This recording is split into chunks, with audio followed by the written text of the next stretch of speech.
All right, class. First off, as always, good day. Glad you're here. So here's the thing. We are in a kind of a unique situation with this week. Um, because as you guys know, your class, the Monday, Wednesday, um, Monday there was no school, and Wednesday we had the career day. So, um, you guys did not have me this week, you know. And if you're watching this video, chances are, you may have missed the class.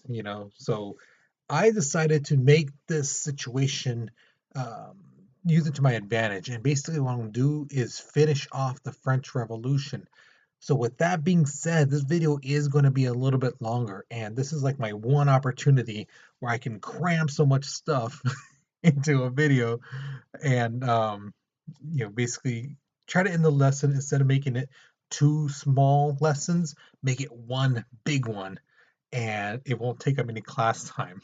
So I do apologize to you guys that this video is going to be a little long. Okay, please don't hate me.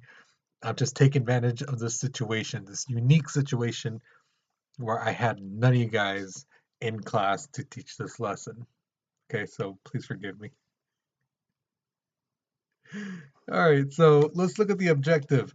We're going to analyze how the Jacobians and Robespierre would want to execute more people quickly. We're going to be talking about that. Why would these guys want to execute so many more people? We're going to examine the significance of shutting down churches.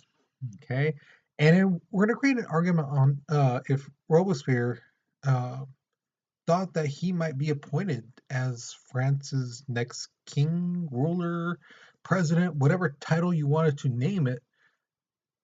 Do you think he thought, hey, I'm going to be the next person in line? Okay. So here is your warm-up question, which is, again, we're going back to the LPAC question. It says, think about an important person while you've been at school. What makes this person so important to you? Now, remember, I told you as each week goes on, I was going to help you less and less. Last week, we did not have a question, but this week we do. So, to kind of help you out, I'm expanding it a little bit more. So, when I say an important person, while you were been at school, I'm not just talking about our school because I know the COVID situation. Some of you guys are barely having some teachers for the first time this year, and you really don't know who we are and things like that. So I'm expanding it to include elementary school, middle school, um, teacher aides, not just teachers, but the teacher aides, the counselors, vice principals, principals, lunch lady, janitors, whoever has worked for the school system at the schools you've been through. Which one is the most important to you? Which one do you feel was like the kindest to you, who understood you more, who encouraged you, gave you some knowledge, like actually spoke to you and gave you some true knowledge that you still hold today, um, things like that. So take a minute and reflect back and think about a person like that. Okay. Now, like I told you, I'm going to be helping you a little bit less each time because by the time March comes around, you should be looking at a question like this and you should be able to formulate your responses in like 3 paragraphs pretty well. Okay. So, like the first paragraph, who was this person? Talk about that person. What was their name? What was their job at the school? Where was the school? Was it elementary, middle school, high school? The second paragraph, try to formulate it to where, like, what did they do that makes them so important? What did they say? What kind of things did they do for you, to help you grow, things like that. Um, and then the last paragraph should be something like, when was the last time you saw them? Or if you did see them, how would you react? What would you tell them? You know, so again, think of people who you feel, if there was more people like this teaching at a school or at different schools I've been in, my school years would be more better. Okay, so think about that person and try to formulate your paragraphs. Remember, there should be like 3 paragraphs, okay? And try to get them in order. In like that's how I said it. The very beginning, who was this person? What was their position? What school were they at? Middle part, why were they so important? And the last part, when was the last time you saw them? Um, what would you say to them today? Things like that. Okay, so pause the video, go ahead, write your stuff. Um, but we're moving on in 3, 2, 1. All right, so the revolutionary armies were basically set up to control rebellious cities. Now, the city of Lyon rebelled, and what happened was all 1,880 people were executed because they were rebelling, I should say. Now, here's an interesting thing. We talked about the guillotine last week, how they were coming to chop off people's heads, and how sometimes the blade were getting so dull or bent because they were hitting the neck vertebrae of the people at so many people per day. Um, it basically got to the point where they're like, "Oh my God, we're going so slow." Basically, they were executing about 13 people an hour. That's almost four. That's almost was like a person every 4 minutes that they were bringing them out 8 hours a day if you average it out. That 40,000 we talked about last week. So what they decided to do was like, instead of killing these guys heads off one at a time, let's just use this thing called the grape shot, which are these bullets you see at the bottom here. And let's dig a mass grave. Instead of burying each one of them for their own grave, let's just make a big old giant hole, line them up, and just let these bullets fly. And as you can see from the top picture, that's a skull with one of these bullets being shot through. Can you imagine that hitting your stomach, your chest, your legs, and your head? You know, you can see clear through. So, yeah, these things were deadly. Now, another thing I've told you guys about was last week. I asked you guys, would be killing the rich people, would that solve all the problems? A lot of you guys put no. It wouldn't, because the problems are still there. You're getting rid of the person who've already committed the problem, but the problems are still there. Of all the people that are executed during the Reign of Terror, only 15% of them were from the first 2 estates, the noble and the clergy. Only 15%. The other 85% were basically people just like them. The common people, the poor people, they were being executed. Okay. Um, and the thing is, some people were like, oh my God, we're killing way too many people. We're killing the wrong people. Uh, then those people who were in charge of killing them were like, it's only temporary. This is not a solution. It's just something that we're doing. It's not going to be forever. It basically kind of was. It really was. So Robespierre, he calls for a new republic of virtue. He basically looked at the olden days of the Romans and were like, we need to be more like them. Yeah. And his thing was like, if people are educated, then you're going to have educated citizens and they're going to be doing the good things and not bad. Um, so basically, what he called for is primary education for everybody. Everyone should learn how to read, write, and know math, things like that. They also called for slavery to be abolished in all the French colonies. So everywhere where France owned every country, they're like, let's get rid of slavery. Okay. Uh, the next thing was, okay, price control. Yes, we talked a little about this last week, but they were like, the price control should be set on essential items. So things that we truly need, the price should be set at one certain spot. It should not go higher. And that's food, fuel, and clothing. Okay, now I mean fuel. I don't mean like gasoline because they didn't have that back then. But like, things for like wood, things like coal, things like I don't even think I strongly doubt that even lamp like the kerosene was even invented. So I think like the whale oil, they used to light up their lamps and things like that. That kind of stuff. That should be set. It should not go higher. Everything else, so they said, it's not needed. It should be a luxury. It's an added bonus. Those things, the prices can go up and down wherever. But the essential things, the thing everybody needs, should be set price. Here's the problem. It's good to say it, but to actually do it, totally different. Okay. Not every single town and city could give free education for all the people, because again, there's some places where there wasn't educated people. So it's like, what do we do? Do we hire somebody, a teacher from another place, and bring them over here? Well, in some places, there was one teacher for teaching 120 kids. It's like, that's not going to work. Who's going to learn? You know, um, and then also the price control. The government really couldn't enforce it.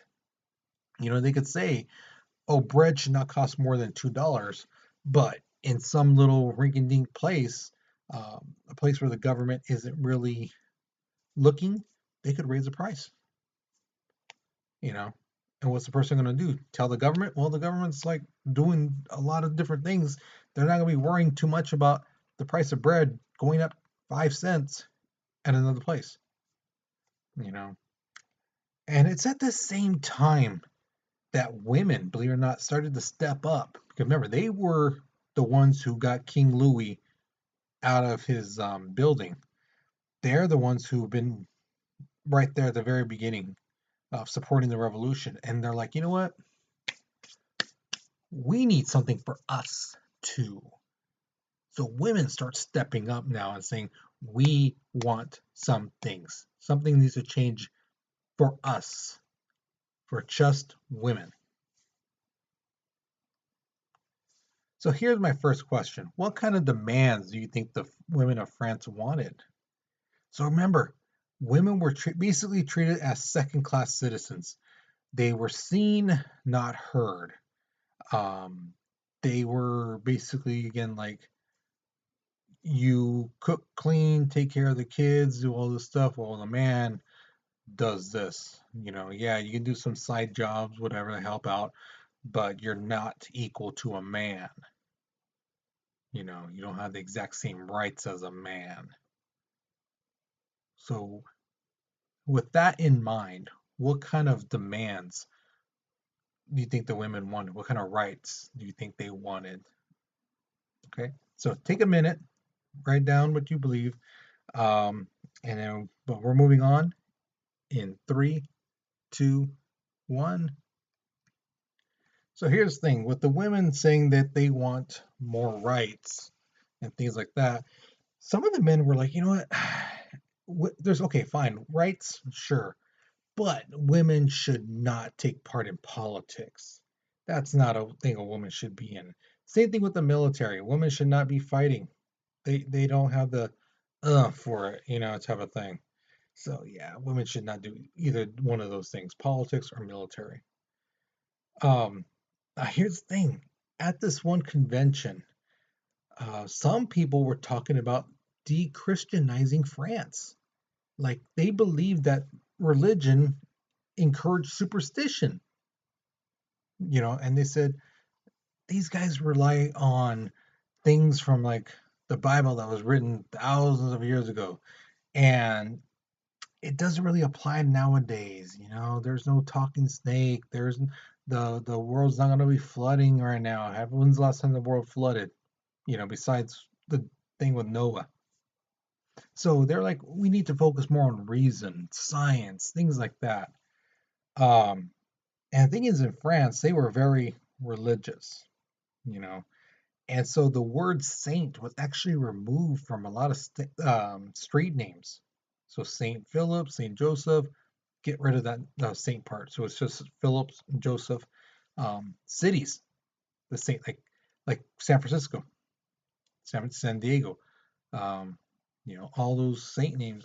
Just get rid of that Saint part, and it's just Francisco, just Diego. Okay, that's the kind of stuff they did. Churches were looted and they were forced to close. But, however, at the same time, marriages were allowed to continue because it's the state that allowed it. Each town, state, some of that. Um, in France, they allowed marriages. So marriages still continued, but just wasn't through the church. The Notre Dame, the beautiful church right there, was basically deemed a temple of reason. You know, and we even believe it or not, the calendar even changed. They stopped using, um, the year was like 1780, whatever. They stopped using that and started with one. So September 22nd, 1792, that's day one of the French Republic. And they stopped using September 22nd, 1792. The very next day was one. And the day after that was second day, and so on and so forth. Okay, so these guys stopped using that Christian calendar that we still use, and they created their own. So Robespierre, he was like, you know what? Most French people, they're not going to accept these de-Christianizing, things that we're doing. Because I think France was overwhelmingly Catholic. They really were. A lot of people were Catholic at that time. So he's like, to tell them, no, we should get rid of the church. We should, this and this and that to them, and we should change our whole calendar. We should change all the street names, all that stuff. People were like, no. Mm-mm. Now here's the thing, though. In September 1794, while all this revolution's going on in France, France's enemies, places like Britain, Germany and stuff like that, they basically said, you know what, maybe we should attack France right now. While they're fighting amongst themselves, let's attack them. That's the best time to attack somebody when they're not expecting it and they're fighting each other. Let's go in and attack. That's a big mistake because now France has over 1 million soldiers. They are the biggest army in Europe, okay? And they're able to push back Britain and Germany. I don't think Spain attacked. I don't care. Honestly, can't say that with the fact that they did, but they might have. But anyone who tried to invade France, they got kicked back. Okay. Now here's the thing too with the army. Before the revolution, the army was ruled by the king. The king told them what to do, where to go, where to attack, things like that. Now that the French Revolution has happened, the people controlled the army. They basically had to come to agreement um, as to do we go to war with this group, you know, things like that. So it had to be the people had to agree to go to war with the country, make peace with them, you know, attack them, not attack, protect this place, not this place. It was the people who decided that. Okay. So here's my next question to you. Do you think that a nation's army should listen to the people or to a single person in charge? What do you think? So why do you believe this?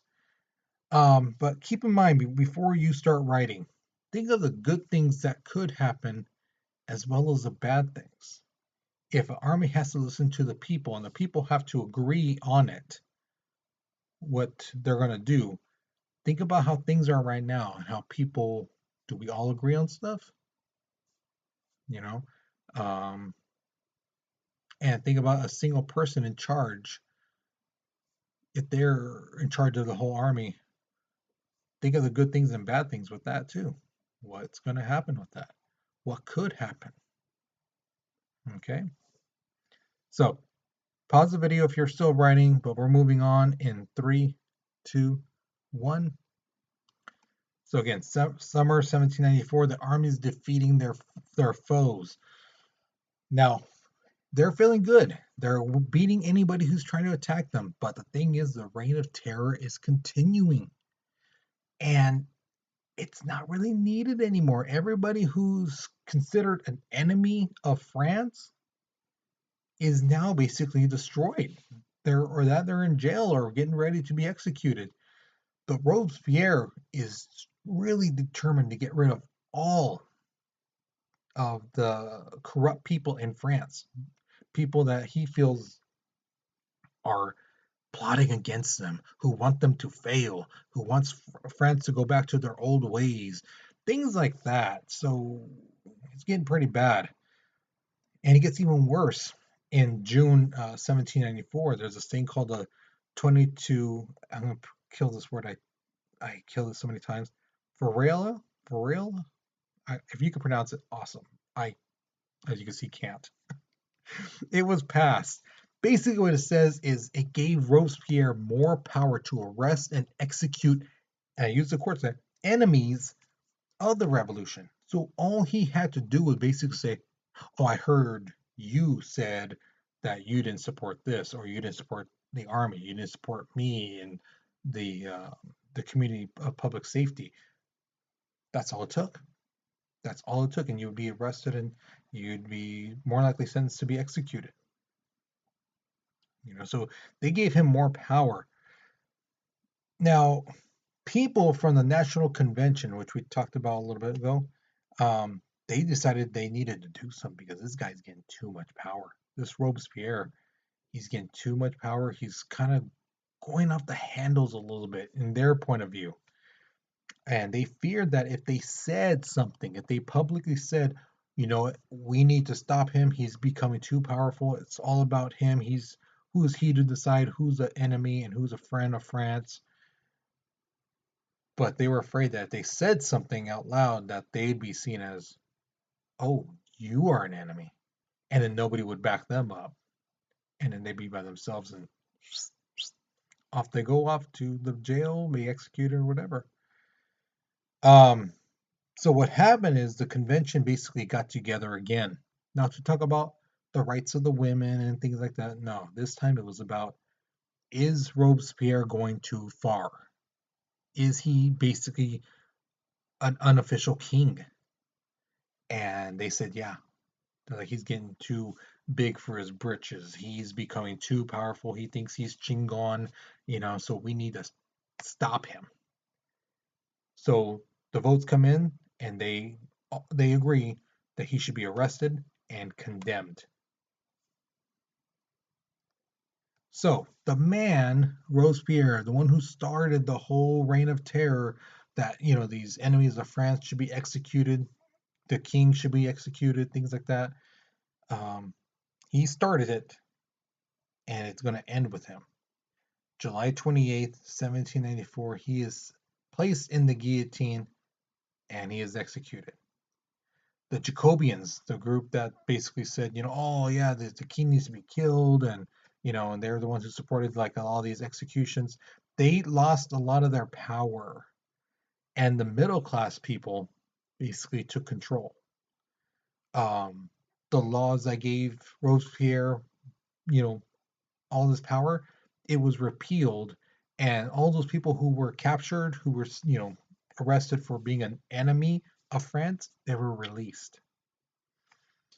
The committee to a public safety, the group that Robespierre led, they basically diminished. They basically went away by the National Convention. They basically said, "You guys are no longer needed. You all go away now. Or we will arrest you, execute you, just like Robespierre." And so they scattered like roaches in the light. So with Robespierre's execution, the reign of terror is over. Um, Churches are reopened. A new constitution, which is right there, you see in that picture, it is created. Um, and in order to stop one political power from taking over the constitution, they basically said, we need to set up our thing like the US and Britain. We need to have two legislative bodies. They call it the lower house and the upper house. Okay. The lower house has about 500 people in it.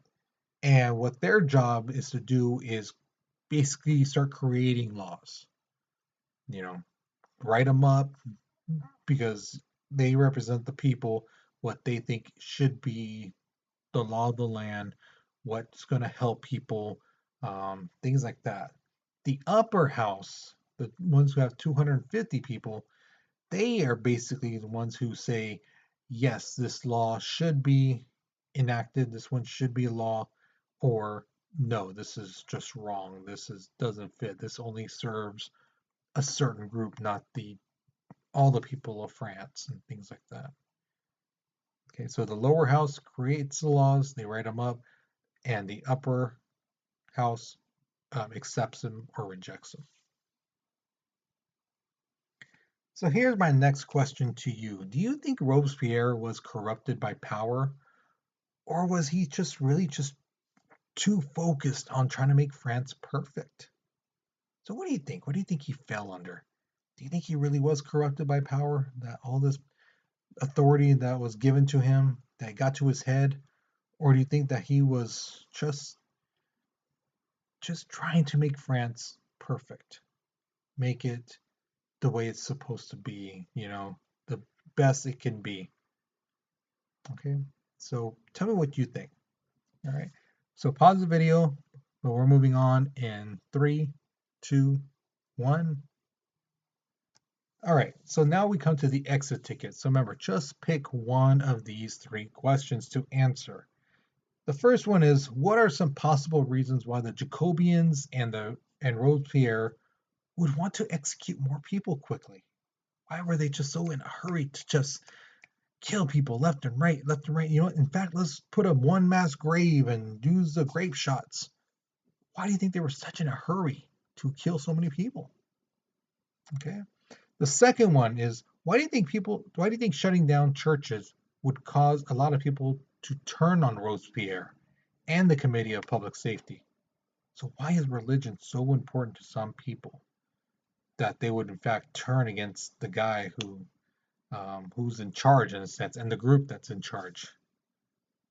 Why would you think that they would say, no, no, no, don't be shutting down our church? And the last one is, do you think Robespierre thought that maybe he might be France's next king, ruler, president? Again, whatever title you want to give him. Do you think? Do you think he believed this? Do you think he was hoping, what? Now that we got rid of the king, I'm in this position. I'm the head of the Committee of Public Safety. I'm going to be the next king. They're going to make me into the next king, ruler, president, whatever title. Do you think he thought that? Or do you think he already felt it? Like, oh, I am the next king. Or do you think he was just like, I'm here to do a job, and that's what I'm going to do? Titles are like nothing. Okay, so what do you think? What do you believe? Okay, so once you've answered this question, you're done for the day. So again, I did say this, that it was going to be a long one, and if you watch the whole thing, I applaud you. I say you are an awesome student. You did a great job. I know this was long, and I do apologize, but we're finished with um, the French Revolution. Okay, so you guys, hopefully you enjoyed this. Hopefully you learned something new. Um, you guys have a good day. You take care and you be safe, all right?